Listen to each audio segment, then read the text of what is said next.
North South University Admission Test Preparation Day 1. Hello everyone, আসসালামু আলাইকুম, welcome back to my channel. আজকের ভিডিওতে আমি তোমাদের সাথে শেয়ার করব আমি এনএসসির প্রিপারেশনের আজকের ফার্স্ট ডেতে কী পড়লাম, কিভাবে প্রিপারেশন নিচ্ছি সেই ব্যাপারে। আমি একবার ভাবছিলাম যে আমি এই প্রিপারেশনের ব্যাপারটা তোমাদের সাথে শেয়ার করব না, সিক্রেট রাখবো। পরে ভাবলাম যে আমার এই চ্যানেলে যে কয়জন ভিউয়ার্স বা সাবস্ক্রাইবার যারা আছে তাদের ম্যাক্সিমামই কেউ আমাকে চিনে না। আমার পরিচিত কাউকেই আমি আমার এই চ্যানেলের লিঙ্ক দেই নেই। আমার 3জন ফ্রেন্ডকে আমি আমার এই চ্যানেলের লিঙ্ক দিয়েছিলাম। সো এখানে এমন কেউ নাই যে আমাকে চিনে বা আমাকে জাজ করতে পারে। আর তার চেয়ে বড় কথা, আমি যদি তোমাদের সাথে শেয়ার করি তাহলে সেই তাগিদে আমি রেগুলার থাকবো, সেজন্যই শেয়ার করা। গতকালকে রাতে আমি মাত্র 2.5 ঘন্টার মতন ঘুমাইছি, আর সকালবেলাও আমি 6:30টার মধ্যেই ঘুম থেকে উঠে পড়ি। সকালে 6:30টায় ঘুম থেকে উঠলেও শেষমেশ আমার পড়া শুরু করতে করতে প্রায় 8:30টার মতন বেজে গেছে অলমোস্ট। আর আমি কোনো তালগোল পাচ্ছিলাম না আসলে কোথা থেকে শুরু করব, তাই দিনের শুরুতে আমি একটা প্ল্যান লিখে নিয়েছি যে এই টাইমগুলো আমি পড়বো। আর এরপরে আমি আমার সিলেবাসে এখানে আমি হাত দিয়ে ঢেকে রাখছিলাম যে আমি আসলে প্রথমে চিন্তা করছিলাম যেহেতু তোমাদের সাথে শেয়ার করব না তো সেজন্য। তো এখানে ইংলিশের উপরে অনেকগুলো নাম্বার আর ম্যাথের উপরেও। তো আমি চিন্তা করলাম যে আমি ম্যাথের একটা ক্লাস করব। তো সেই জন্য ইউটিউবে সার্চ করলাম, আর সার্চ করলে একসাথে অনেকগুলো ক্লাস চলে আসছে। তো যেহেতু আমি সকালে ঘুম থেকে উঠছি আর অলরেডি অনেকটা টাইম আমি ওয়েস্ট করে ফেলছি, আর যদিও তখনও পর্যন্ত আমার মাথা কিছুটা ফ্রেশ ছিল, কিন্তু আমি যদি তখন অন্য কিছু আমি মুখস্থ পড়া পড়তে যাইতাম তাহলে সেই ক্ষেত্রে আমার মাথা আরও নষ্ট হয়ে যাইতো। তাই আমি সকালে ঘুম থেকে উঠে আগে বুঝে বুঝে যেই পড়াগুলো বুঝতে হবে, বুঝার মতন টপিকগুলো সেইগুলো পড়বো। সেটা আমার সকালে উঠে এটাই আমি করি মেইনলি। আর মুখস্থ পড়াগুলো আমি দুপুর বা বিকালে এইসব টাইমে পড়ি। তোমরা একটু খেয়াল করলে দেখবা আমি সকাল 8:30টায় একবার পড়তে বসছি, 8:30টা থেকে 8:50 পর্যন্ত পড়ছি। তারপরে নাস্তা করার জন্য আম্মু ডাকছিল। তারপরে 9:05 আবার পড়তে বসছি, 9:05 থেকে 10:30 পর্যন্ত টানা পড়ছি। তারপরে পড়ার পরে আমি আবার একটা আধা ঘন্টার ব্রেক দিছিলাম, অর্থাৎ 10:30 থেকে 11টা পর্যন্ত এইটুকু টাইম আমি রেস্ট নিলাম। তারপরে 11টা থেকে আমি আবার শুরু করলাম। ক্লাসটা অলমোস্ট 3 ঘন্টার মতন ছিল মেবি। তারপরে 11টা থেকে 12:30 পর্যন্ত আমি ক্লাস করলাম। করার পরে আমি এখানে আমার ডায়েরিতে আমি দেখতেছিলাম যে আমার কতটুকু কী পড়া হয়েছে। যেই পড়াটা কমপ্লিট হয়েছে সেখানে আমি টিক চিহ্ন দিচ্ছিলাম। And here is the satisfaction. যখন কোনো একটা পড়া কমপ্লিট হয় তারপর সেটা যখন টিক দিতে পারি, এর মতন শান্তির আর কিচ্ছু নাই। তো এরপর আমি চিন্তা করলাম যে আমি ইংলিশ পড়বো। তো ততক্ষণে আমার আর এনার্জি ছিল না যে ইংলিশ পড়াটা আবার খুঁজে বের করা। তো সেজন্য আমি ভাবলাম যে আচ্ছা একটু রেস্ট নিই, গোসল করি, নামাজ পড়ি, তারপরে পড়তে বসবো। যেই কথা সেই কাজ, গোসল করে পড়তে বসতে বসতে প্রায় 1:40 মতন বাজে গেছে। 1:40 আমি আবার বই খাতা নিয়ে বসছি, তখন আমি খুঁজতেছিলাম যে ইংলিশ কী পড়বো। আমি জানি তখনও আমার খুব একটা পড়া হয় নাই।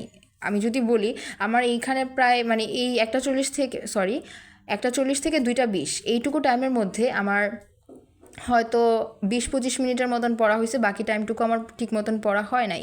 তবুও আমি পড়ার টেবিলে বসে থাকার চেষ্টা করছি, পড়াতে মনোযোগ দেওয়ার চেষ্টা করছি। ফোন দেখে, রিলস দেখে, নাটক সিনেমা দেখে টাইম ওয়েস্ট করার থেকে এইভাবে টেবিলে বসে থাকা অনেক ভালো, কারণ একটা না একটা সময় মনোযোগ চলে আসবে। তো এটাই করলাম। তো খাওয়া দাওয়ার পরে আমি চিন্তা করলাম যে আচ্ছা আমি একটু আধা ঘন্টার রেস্ট নিই। অ্যান্ড এখানেই আমি সবচেয়ে বড় ভুলটা করছি। আধা ঘন্টা রেস্ট নিতে যায় দেখো আমি প্রায় 4:30 পর্যন্ত আমি ফোনই চালাইছি। সিরিয়াসলি আমি জাস্ট 5 মিনিট ভাবছিলাম যে ফোন দেখব। এই 5 মিনিট যে কখন 1.5 ঘন্টাতে রূপান্তরিত হবে বুঝতে পারিনি। তো তারপরে আমি ভাবলাম একবার যে আচ্ছা একটু ঘুমাই, ঘুম থেকে উঠে পরে অনেক পড়াশোনা করে ফেলবো। কিন্তু পরেক্ষণেই আমি ভাবছি যে আমি যদি নিজেকে প্রশ্রয় দিই আমার শরীর আরও ঘুম চাবে, আরও আরাম চাবে, আর প্রশ্রয় দেওয়া যাবে না। আমি তাড়াতাড়ি করে ঘুম থেকে উঠছি, আসরের নামাজ পড়ছি, একটুখানি এক্সারসাইজ করে বই খাতা নিয়ে আবার বসে পড়ছি। এই টাইমেও আমার পড়াতে মনোযোগ খুব একটা ছিল না।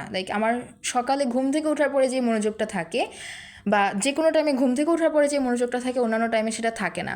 কিন্তু শরীরকে বেশি আরাম দেওয়া যাবে না, যার কারণে আমি তখনই পড়তে বসে গেছিলাম।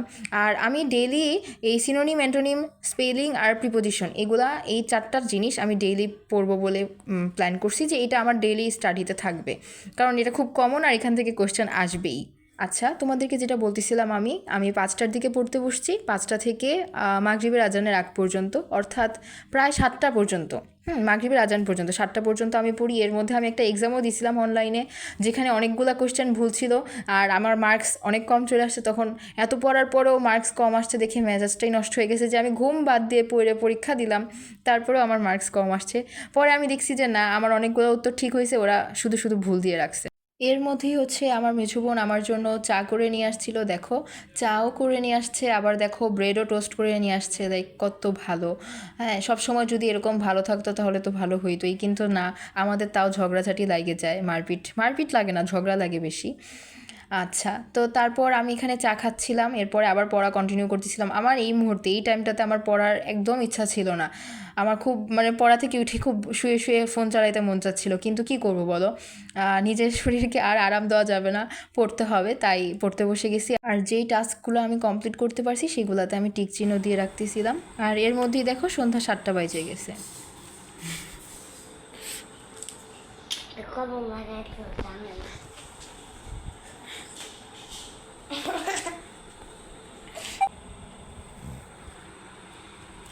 দাও, কলমটা লাগাই দাও প্লিজ, লাগাই দাও। কলম লাগানোর কথা বলে দরজা লাগে।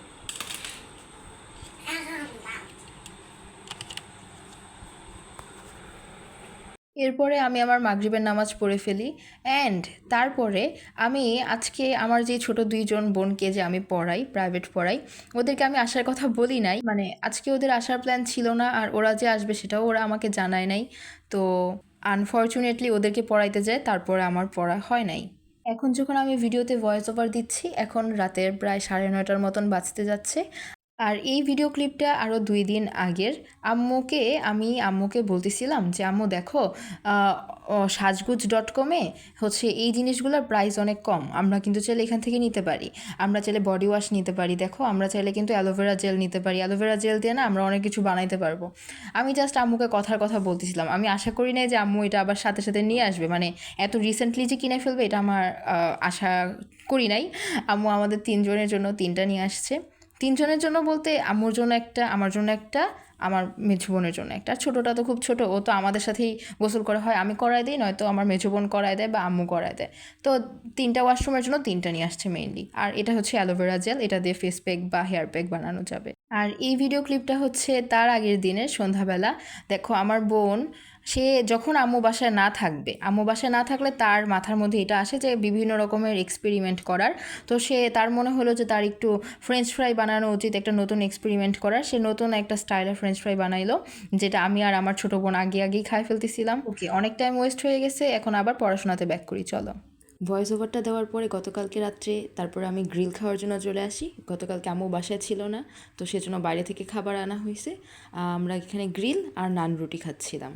কিন্তু এরপরে আর পড়াটা কন্টিনিউ করতে পারিনি, কারণ আম্মু যেহেতু বাসায় ছিল না, তাই এই যে খাওয়া দাওয়ার পরে সব জিনিসপত্র গোছানোতে আমাকেই হেল্প করতে হয়েছে, কারণ আমার মেজো বোনও একটু অসুস্থ ছিল। এরপর খাওয়া দাওয়া শেষ করে টেবিল গোছানোর পরে আমি চিন্তা করলাম যে এখন একটু পড়তে বসবো। পরে ভাবলাম আচ্ছা এশার নামাজটা পড়ে নিই। পরে এশার নামাজ পড়ার পরে আমার শরীরে আর এনার্জি ছিল না পড়ার মতন, আমি ঘুমায় পড়ি। নাই মামার চেয়ে কানা মামা ভালো। 12 ঘন্টা পড়ার টার্গেট নিলেও অ্যাটলিস্ট 6 ঘন্টা তো পড়া হয়েছে, আলহামদুলিল্লাহ। আর হ্যাঁ, আজকে সকালে কিন্তু আমি 5:30টায় ঘুম থেকে উঠছি। সো আজকের ভিডিওর জন্য ওয়েট করতে থাকো।